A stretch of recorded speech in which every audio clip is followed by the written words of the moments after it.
Isang magandang gabi po sa ating lahat mga kapito. At bago po tayo tumuloy sa ating tatalakayin, sa araw na ito, ang dalawang senaryo na ipinadala sa atin ng ating kaibigang referee na si Dixto Recampo. Batiin po muna natin ang mga sumusunod ng kanilang kaarawan ngayong araw na ito.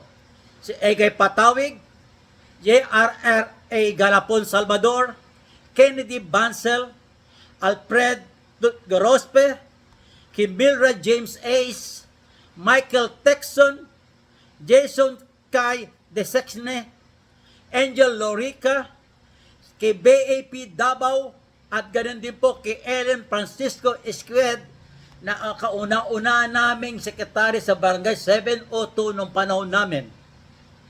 At ganun din po, shout out po sa mga sumusunod, kay John Errod Orsal Bitinol, kay Cesar R. Batkan, Alexander Raspe, Fernando Lasan, at ganun din po sa dalawang PBAT table official, sila Toto Raitos at Tony Lopez. Ito po ang dalawang Vatican table official nung panahon pa po namin noong kami nasa BAP pa noong 1990. Okay po, tatalakayin po natin ngayon ang dalawang senaryo na idinulog sa atin ng ating kasamang si Dixto Recampo. Ang sabi niya, kinapipaste ko po kanya message. Ayan po, ito po ang sabi niya. Morning po sir, tanong lang po kung tama kasi may mali. Senaryo, drive si A1. Kinapitan ni B1 sa baywang. Pito si rep ng foul. Upgrade to unsportsmanlike foul. Ito ginawa ni rep dahil penalty pa si Team B. Pinatira ng 4 na free throw si A1. Yung unang dalawa, walang line up. Yung huling dalawa, may jumpers na. Tama po ba ginawa ni rep? Okay po. Ito po nakakatawa, no? Kasi karamihan ng rep yun, nalilito yun eh. Tandaan po natin, kapag meron technical foul, unsportsmanlike foul, o disqualifying foul, wag na natin pakialaman yung penalty situation.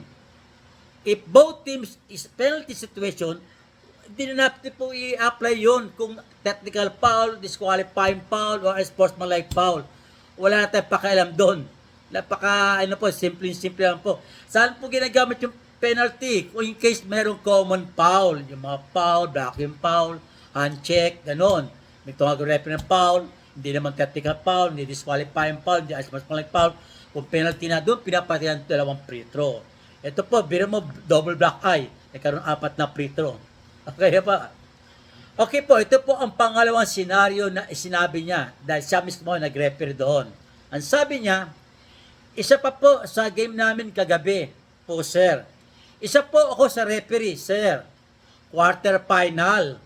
3-man kami. Senaryo, drive si A1. Na foul ni B1, hard foul. Niya upgrade to unsportsmanlike foul. Kaso, imbis na si A1 ang titira ng free throw, si A3 ang tumira. Na-shoot yung una. Pangalawa, napatira na, biglang pumito ako. Kasi wrong thrower. Ngayon, nag-huddle kami. Sabi ko sa mga kasama ko, cancel na yung pangalawa dahil mali talaga yung nag-free throw. At bola na uli ng Team A. Sabi naman ng isa kong kasamang referee, kami daw ang may mali. Sabi niya, kaya pinatira uli ng 2 free throw si A1 at ball possession na uli ng Team A. Tama po ba, sir? Okay. Ito po yung correctable error. Okay. Ang correctable error na ito, alos kapareho doon sa Article 44-5 ng OBRI. Anong sabi doon sa OBRI na yon? Ang sabi niyon, ang example doon po, yung B1, pinaul si A1. So, 16 foul na ng team B. So, A1 awarded 2 free throws. But instead sa si A1, si A2 daw ang tumira. Okay?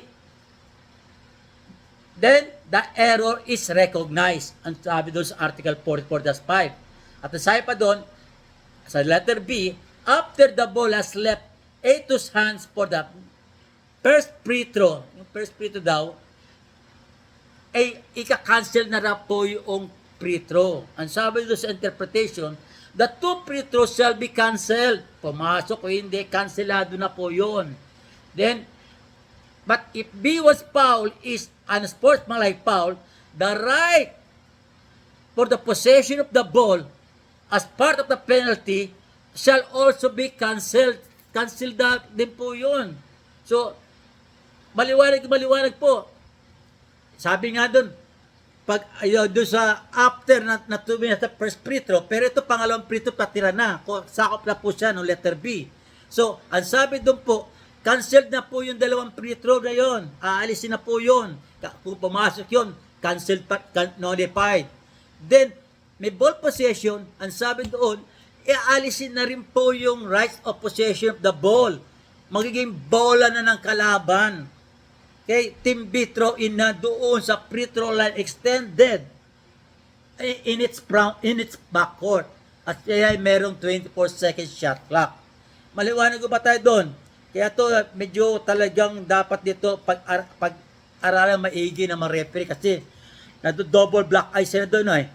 Kasi tandaan po natin, pag wrong thrower o yung unmerited free throw na ibibigay kung dami pa, yung mga correctable error, ibig sabihin, yung po kamalian din ng mga referee, kaya talaga dapat tayo ay may alisto. Alisto tayo sa sitwasyon, lalo yung mga free throw. Yan, marami yan, magaling sa mga free throw, nung panahon namin NCAA, si Coach By Cristobal ay pinakamagaling dyan. Pagka tatanga-tanga ka talaga sa gitna ng court, makakita mo, nag-free throw, wrong thrower, tatawa-tawa na si Coach By. Nakakaisa. Kaya pagdating namin ng review, totoo nga, wrong thrower. Kaya dapat, pag tayo tumawag ng foul at mayroong free throw, may mag-usap tayo mga referee. Okay, yung number 4 ang free thrower, ha? Kaya nagkaroon time out, lapit tayo table scorer. Table scorer, number 4 ang free thrower, paalalahan na natin.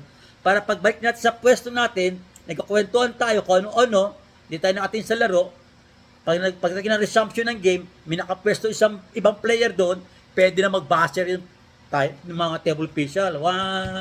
Rep, wrong thrower yan, number 4 ang free throw, hindi number 7. Ganun po ang sitwasyon, dapat na talagang tandaan natin. Kaya, maliwanag ba tayo doon? Doon po nalulusatan tayo doon sa mga ganitong correctable error eh. Kaya nga sabi nga doon mabiruan nga po yung correctable error na yan ang ginagawa at doon sa mga hindi alistong referee, pati table official. Kasi meron din pong correctable error ngayon bago yung category 2 sa table official. Okay po. At least sana'y naunawaan natin ang senaryo nito dahil nga po medyo madali simple nga lang po ito. Ewan ko ba't ang mga referee nagkakamali lalo doon sa penalty. Yung unang senaryo dinulog sa atin ni Dexter Campo.